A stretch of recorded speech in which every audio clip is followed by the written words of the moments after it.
Di video kali ini, saya akan menceritakan film Final Destination yang kedua, yang dirilis tahun 2003. Sebelum lanjut menonton, sebaiknya kalian tonton dulu film Final Destination yang pertama yang ada di video sebelumnya, supaya kalian gak bingung, karena film ini berkaitan dengan film yang pertama. Tapi kalau sudah, kita lanjut, dan selamat menonton.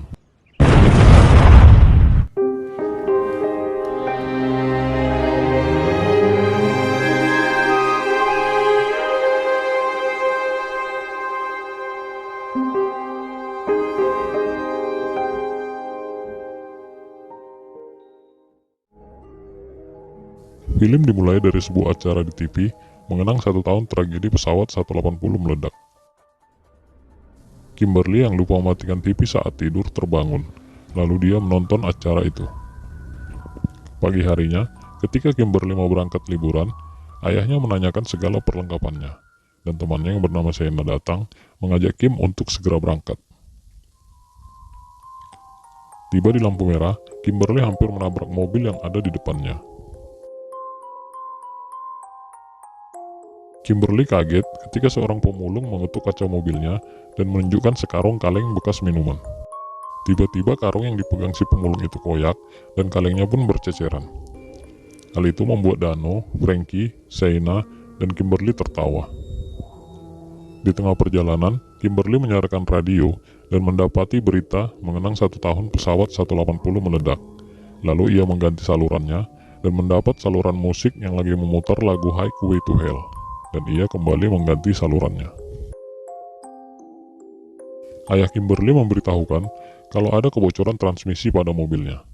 Saat ingin menepi dan memeriksa, Shayna melarang dan berkata semua akan baik-baik saja. Dalam perjalanan, Kimberly melihat hal-hal yang aneh, seperti pengemudi truk yang sambil minum bir dan seorang anak yang memperlihatkan mobilannya tabrakan. Tak berserang lama, rantai pengikat kayu pada sebuah truk putus, lalu kayu-kayu besar berjatuhan ke jalan dan menyebabkan kecelakaan beruntun yang sangat dahsyat.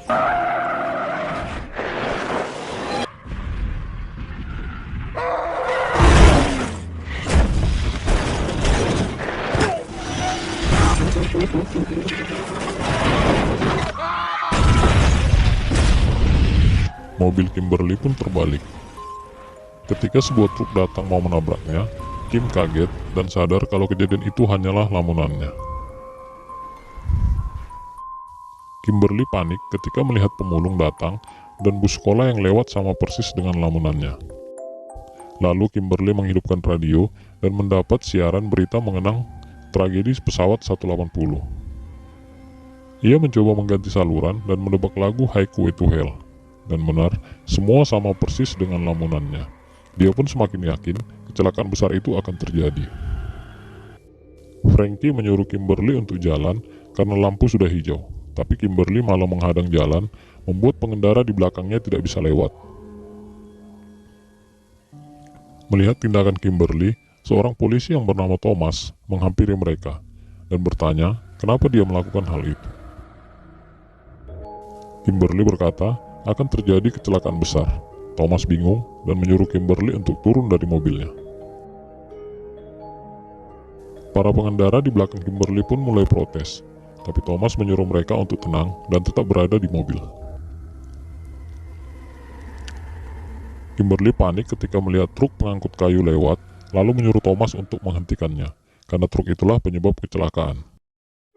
Thomas yang tidak percaya dengan omongan Kimberly menyuruhnya untuk tenang, dan tiba-tiba kecelakaan beruntun pun terjadi. Thomas berlari ke mobilnya untuk melaporkan kejadian itu dan meminta bantuan, sementara Kimberly kebingungan melihat kejadian yang baru saja terjadi. Thomas melihat sebuah truk ke arah Kimberly, lalu berlari menolong Kimberly. Namun Dano, Frankie, dan Shayna tewas tertabrak truk itu.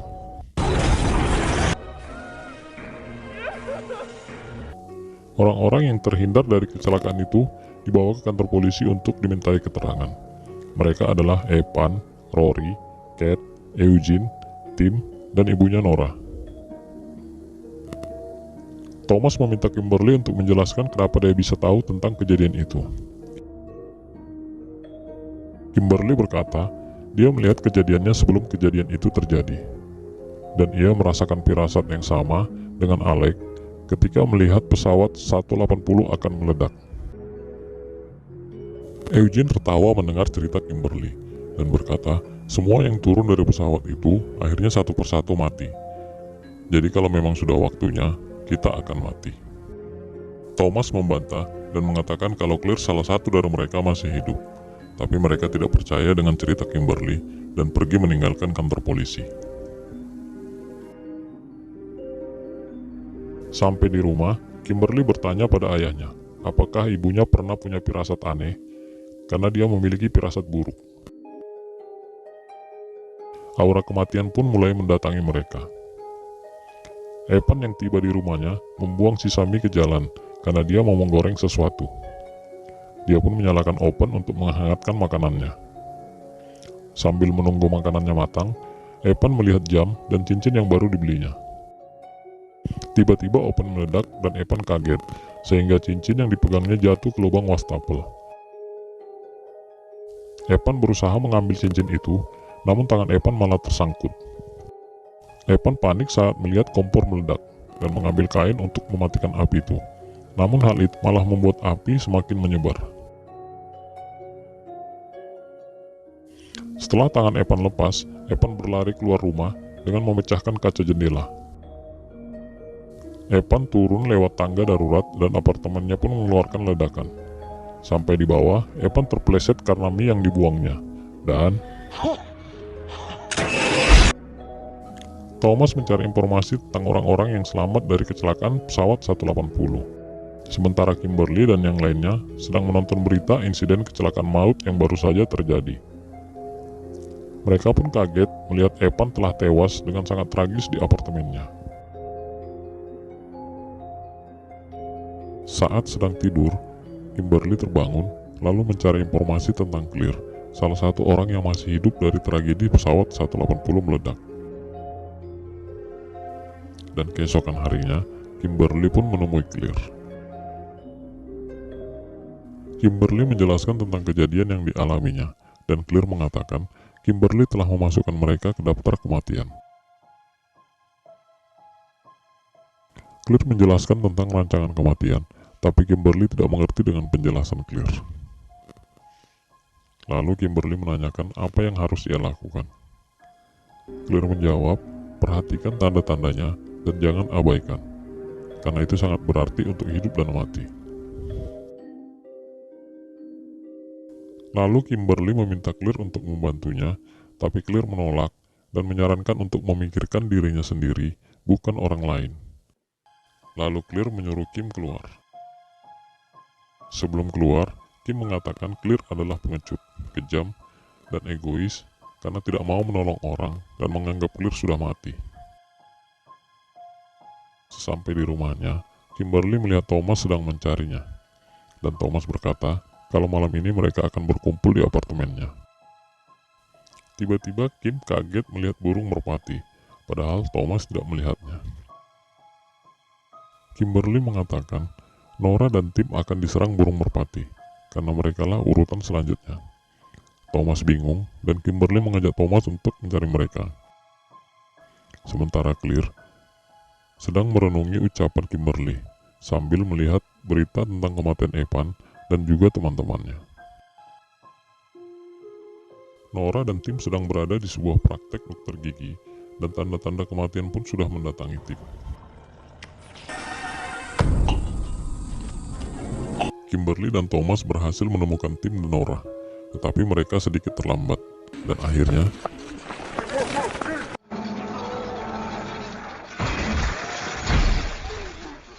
Kimberly mulai ketakutan mengingat kejadian yang sedang dialaminya, tapi Thomas mengatakan untuk tidak menyerah. Tiba-tiba Claire datang, dan Kimberly memberitahukan kalau tim sudah tewas. Lalu Claire mengajak Kimberly dan Thomas ke suatu tempat. Mereka menemui petugas otopsi yang pernah ditemui Alec dan Claire. Claire menanyakan bagaimana cara menghentikan kematian. Petugas itu mengatakan tidak ada cara menghentikan kematian, tapi Claire membantahnya. Lalu Kimberly meminta petugas untuk membantu mereka. Petugas itu berkata, hanya kehidupan baru yang bisa mengalahkan kematian. dan menyarankan Kimberly untuk mengikuti tanda-tandanya. Saat di pom bensin, Kim melihat sesuatu dan menceritakan apa yang dilihat kepada Claire dan Thomas. Lalu Thomas teringat seorang wanita hamil yang mengendarai mobil putih. Dan Claire berpikir bahwa kelahiran dapat membatalkan daftar kematian. Mereka pun berusaha untuk menemukan wanita hamil yang bernama Isabel. Berhubung Thomas seorang polisi, jadi tidak sulit bagi mereka untuk menemukannya. Malam harinya, Kimberly, Thomas, Claire, Kate, Rory, Nora, Eugene berkumpul di apartemen Thomas. Nora merasa ketakutan karena omongan Kimberly bahwa dialah selanjutnya. Tapi Claire membantah hal itu dan menyarankan supaya mereka saling membantu menyelesaikan masalah ini. Kimberly memberikan ponsel kepada mereka satu persatu agar bisa komunikasi dengan cepat. Claire mengatakan meski hanya Kimberly yang punya firasat, mereka juga harus melihat tanda-tanda kematian. Eugene mengatakan itu hanya omong kosong, dan ketika Eugene hendak pergi, mainan kunci motornya terjatuh. Dan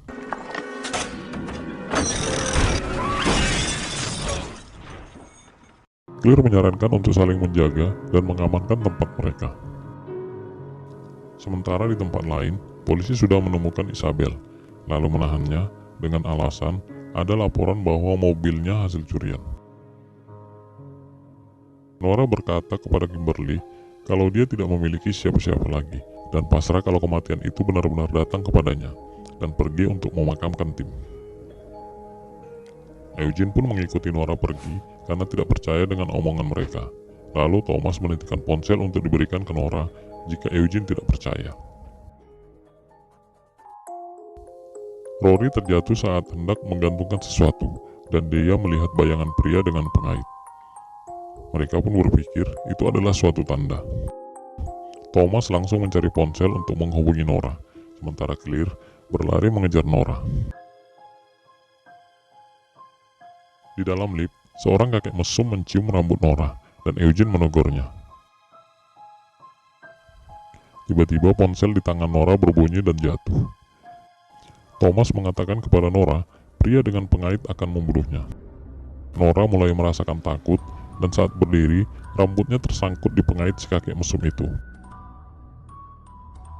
Nora pun berusaha keluar dari lift, tapi lehernya malah terjepit di pintu lift. Dan akhirnya,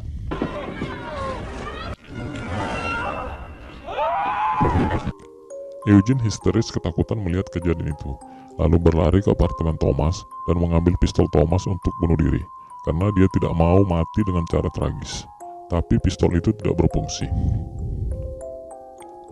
Mereka heran kenapa pistol itu tidak berfungsi, padahal pistol itu berisi peluru. Lalu Claire berkata kalau ini bukan gilirannya. Kate yang sangat ketakutan menyarankan untuk segera menemukan Isabel. Mereka pun langsung bergegas mencari Isabel.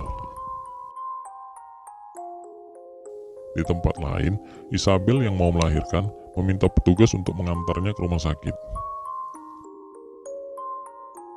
Di dalam mobil, Kate, Rory, Eugene, Thomas, dan Kimberly menceritakan kejadian tragis yang pernah mereka alami. Dan ternyata korbannya adalah teman-teman Claire yang turun dari pesawat 180. Di tengah perjalanan, ban mobil mereka pecah dan hampir bertabrakan dengan mobil Isabel dari arah yang berlawanan. Dan akhirnya,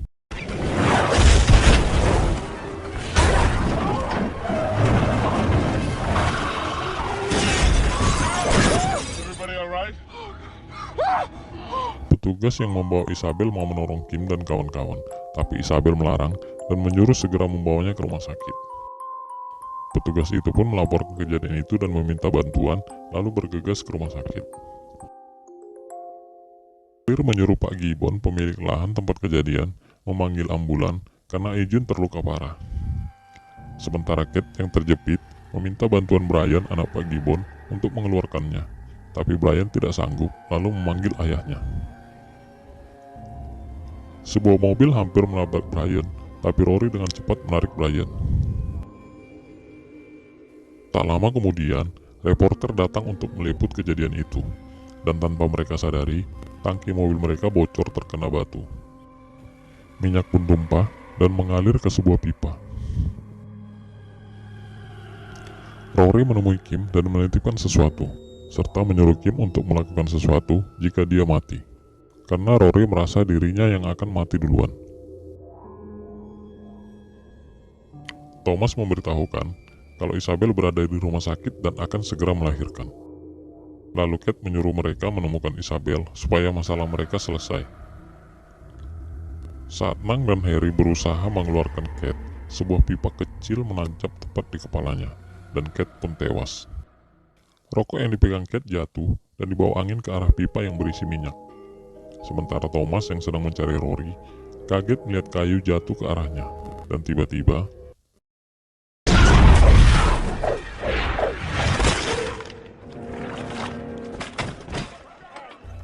Kim, Claire, dan Thomas bergegas menemukan Isabel, dan di tengah jalan, Kim merasakan sesuatu. Dia melihat mobil putih masuk ke danau saat dia berada di rumah sakit, dan seorang perawat bernama Kalarjian mencekiknya. Lalu Kim berpikir kalau orang yang bernama Kalarjian akan membunuh Isabel. Eugene melihat berita tentang kematian Kate serta Rory yang tragis, dan tanda-tanda kematian pun sudah mendatangi Eugene. Kim, Claire, dan Thomas tiba di rumah sakit. Claire menyuruh Kim dan Thomas mencari Isabel, dan dia mencari Eugene. Saat melihat Dr. Kalarjian, Thomas menghadangnya karena takut dia akan membunuh Isabel. Akhirnya Isabel melahirkan, dan tanda-tanda kematian Eugene hilang.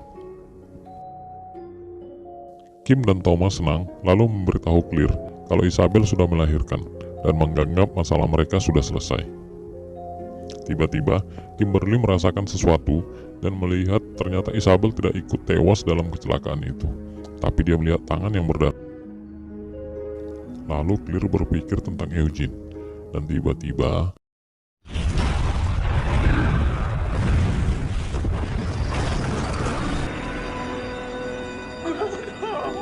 Kimberly teringat akan firasatnya dan berkata bahwa tangan yang berdarah itu adalah tangannya sendiri.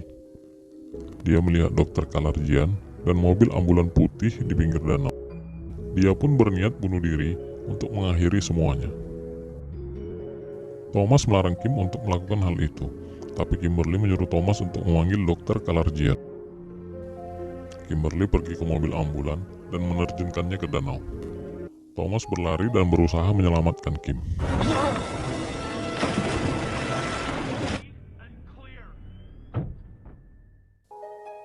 Kimberly pun selamat berkat pertolongan Thomas dan Dr. Kalarjian. Beberapa hari kemudian, Pak Gibbon mengundang Thomas, Kim, dan ayahnya ke rumahnya. Pak Gibbon menceritakan kalau Rory pernah menyelamatkan Brian, dan tiba-tiba